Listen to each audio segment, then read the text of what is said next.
Gold medal वाली बहू। सपना के पिता एक गरीब किसान थे।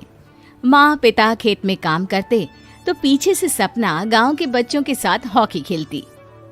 एक दिन शाम को, सारा दिन खेलती रहती है, ये नहीं कि छोटे भाई को संभाले। माँ पता है, मैंने आज हॉकी में पास के गांव के लड़कों की टीम को हरा दिया। अरे वाह वाह मेरी बेटी, शाबाश।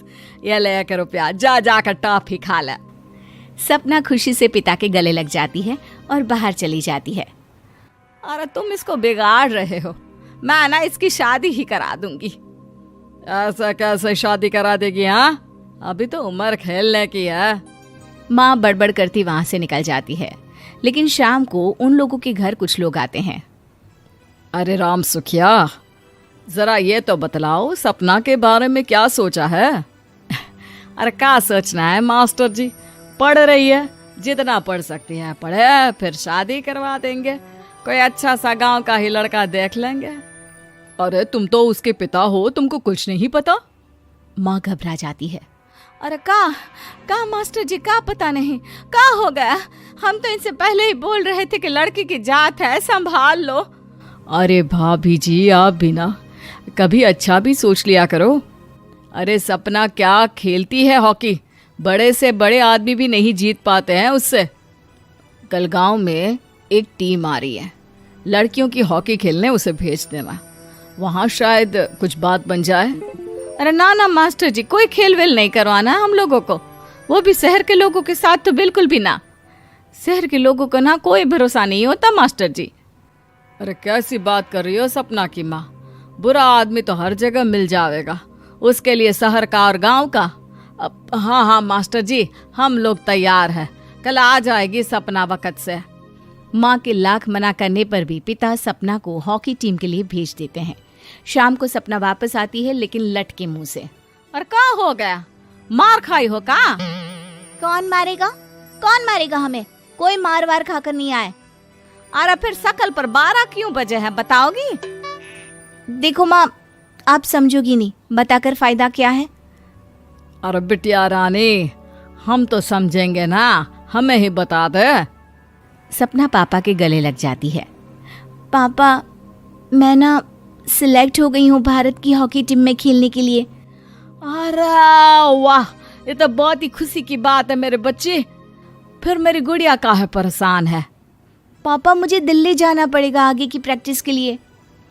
माँ जो सारी बात सुन रही होती है, जोर से चिल्लाती है। एक पैसा नहीं है मेरे पास, समझी? कुछ नहीं दूंगी। शादी के लिए लड़का फाइनल भी कर दिया है, कल्ले का बेटा, वो शादी कर लेगा तुमसे। सपना पिता की ओर देखती है। अरे देख सपना, खेलने दिल्ली जाना है तो सिर्फ इसी शर्त पे कि आकर कल्ले से बेटे से चुपचाप शादी कर लेगी, बोल। अरे ठीक है ना, कल्ले का बेटा तो बहुत ही समझदार है, सरकारी नौकरी है उसकी, मान गया वो तो सपना शादी कर लेगी। सपना भी धीरू, जो कि कल्ले का बेटा था, उसे जानती थी। वो मन ही मन सोचती है कि शादी तो वैसे भी होनी है, लेकिन माँ की ये शर्त मान गई तो जीवन जीने का एक मौका तो जरूर मिलेगा। हाँ, मुझे मंजूर है।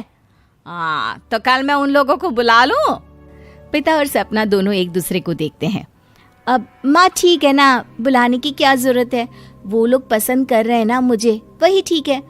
बस आप तो मेरा दिल्ली का बैग पैक कर दो। सपना दिल्ली जाती है, दिल्ली टीम के लिए खेलने के लिए। सपना खूब अच्छा खेलती है और गोल्ड मेडल जीत कर आती है। जब वो गांव आती है तो उसका जोरदार स्वागत होता है। हर कोई सपना सपना चिल्ला रहा होता है। और सपना के पापा, तुम्हारी बेटी ने तो गांव का नाम रोशन कर दिया है। गांव की तरफ से तुम लोगों को गांव में पक्का मकान और सपना को परिषद में पक्की नौकरी देने के लिए हम तैयार हैं।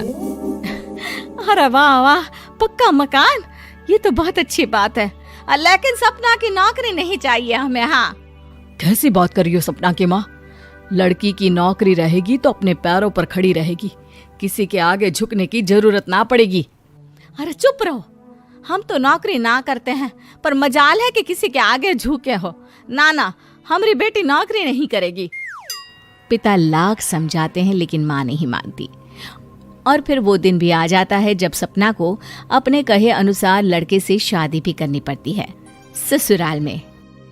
ए बहू, तू रोज रोज सुबह कहाँ जाती है? घर का सारा काम निपटा कर कहाँ भागती है? माँ का घर तो पास ही है, वहीं निकल जाती है क्या?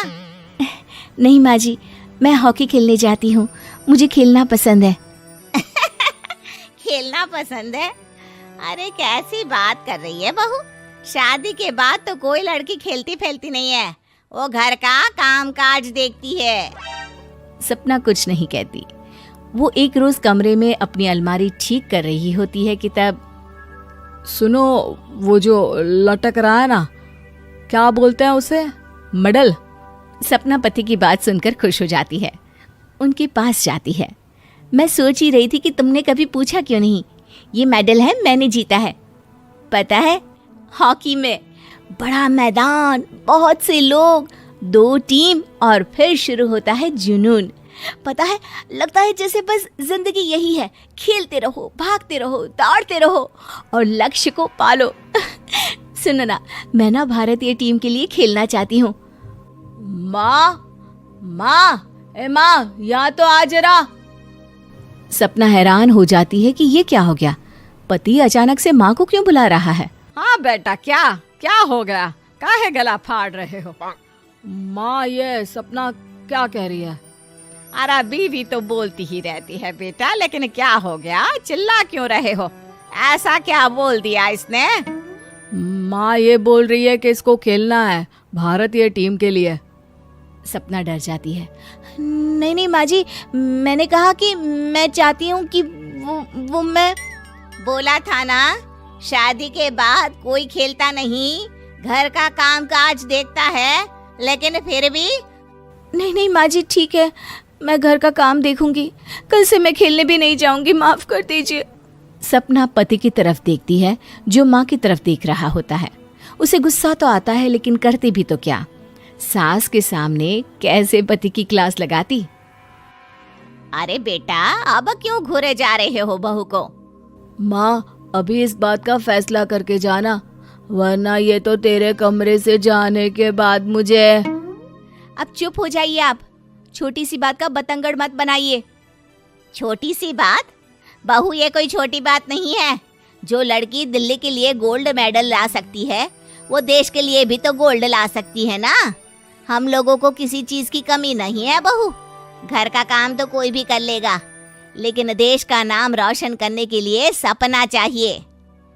जा बहू, तेरी ट्रेनिंग का सारा इंतजाम तेरे पति ने कर दिया है, जा खेल और देश का नाम रोशन कर। सपना की आंख में आंसू आ जाते हैं। वो सोचती है कि बेटियों को मायके के साथ अगर ससुराल में भी सहयोग मिले तो ऐसा कोई काम नहीं जो वो नहीं कर सकती है।